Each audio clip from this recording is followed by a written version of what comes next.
লোকটি এবার ছেলেটিকে বলল, অনেক বছর আগের কথা, যখন আমি তোমার বয়সী ছিলাম, বাড়ি ঘর সব ছেড়ে এই জঙ্গলে চলে এসেছিলাম। কারণ পড়াশোনা করতে, স্কুলে যেতে, মা বাবার কথা শুনতে আমার একদম ভালো লাগতো না।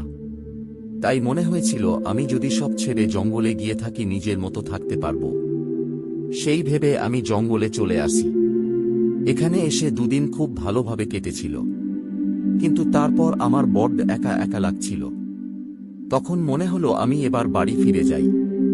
সেই হিসাবে আমার সমস্ত জিনিসপত্র গুটিয়ে আমি বাড়ির পথে রওনা দিলাম।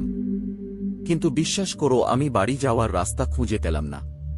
অনেক খুঁজলাম কিন্তু তবুও পেলাম না। বারবার ঘুরে ফিরে আমি জঙ্গলের মধ্যেই আটকে পড়লাম। প্রথম দিন এইভাবে পার হলো, দ্বিতীয় দিনও পার হয়ে গেল, কিন্তু তবুও আমি হাজার খুঁজেও জঙ্গল থেকে বেরোনোর রাস্তা পেলাম না। এইভাবে দেখে দেখতে 10 দিন পার হয়ে গেল। তখন আমি বুঝতে পারলাম এই জঙ্গল থেকে বেরোনো যাবে না। যে একবার এই জঙ্গলে আসে তার আর ফিরে যাওয়া হয় না। তারপর থেকে আমি এই জঙ্গলেই থাকতে শুরু করি। বেঁচে থাকতে গেলে তো এখানে থাকার ব্যবস্থা, খাওয়ার ব্যবস্থা সব করতে হবে। তাই করি। এরপরেও আমি অনেকবার চেষ্টা করেছি জঙ্গল থেকে বেরোনোর, কিন্তু পারিনি। সেই থেকে আজ আমি এই বুড়ো বয়সে এসে দাঁড়িয়েছি, আজ অবধি জঙ্গল থেকে বেরোতে পারিনি। ভদ্রলোকের কথা শুনে ছেলেটি ভয় পেয়ে গেল।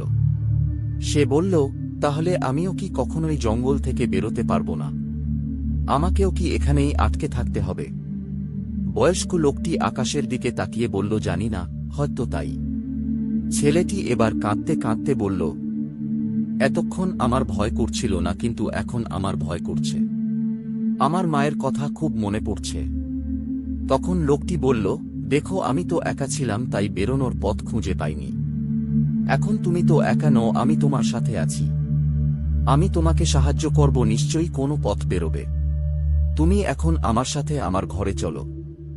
এই রাতের অন্ধকারে এই জঙ্গলে থাকা খুব একটা সুবিধার না। তখন ছেলেটি লোকটির সাথে ওনার বাড়িতে যায়।